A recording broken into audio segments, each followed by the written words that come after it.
So in this first series of videos that comprise our first lesson in our mechanical aptitude training, the first thing we're going to talk about is simple machines and mechanical advantage. So simple machines are basic mechanical devices that make work easier by doing one of three things. They can amplify force, they can change the direction of applied force, or they can increase motion.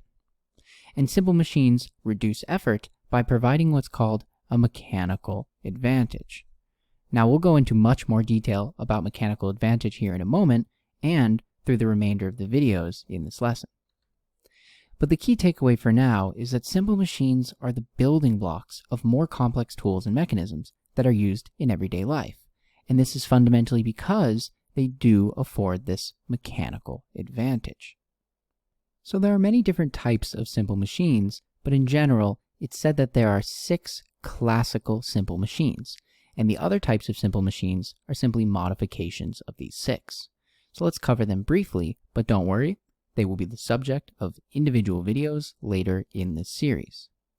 So these machines include the lever, where here we have the example of a wheelbarrow, a wheel and axle, where this example is a fishing reel. We have an inclined plane, like what you might find on a truck ramp or a doorstop. We have a pulley, such as what we might find on a crane or an elevator. We have a wedge, which could be anything from a cutting tool to a dedicated element used for something like wood chopping. And then we have a screw, which actually, again, is a type of inclined plane, a type of modified inclined plane. So it's these 6 classical simple machines that form the basis of machines more broadly, and they all have many applications and work through some interesting physics that can be leveraged for many practical applications.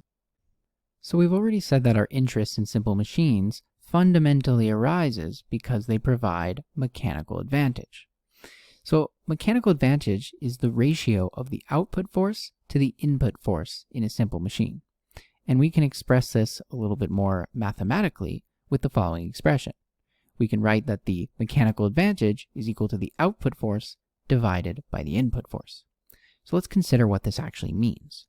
Well, if we have a greater mechanical advantage, that means we're getting more output force as compared to the input force.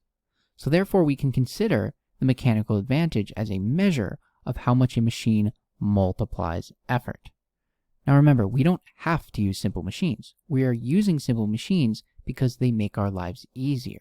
And the way that they make our lives easier is they multiply effort and therefore reduce the input force, reduce the effort we exert to accomplish a task or to do work. So you can remember that a higher mechanical advantage reduces the force required to do work, but increases the distance over which the input force must be applied.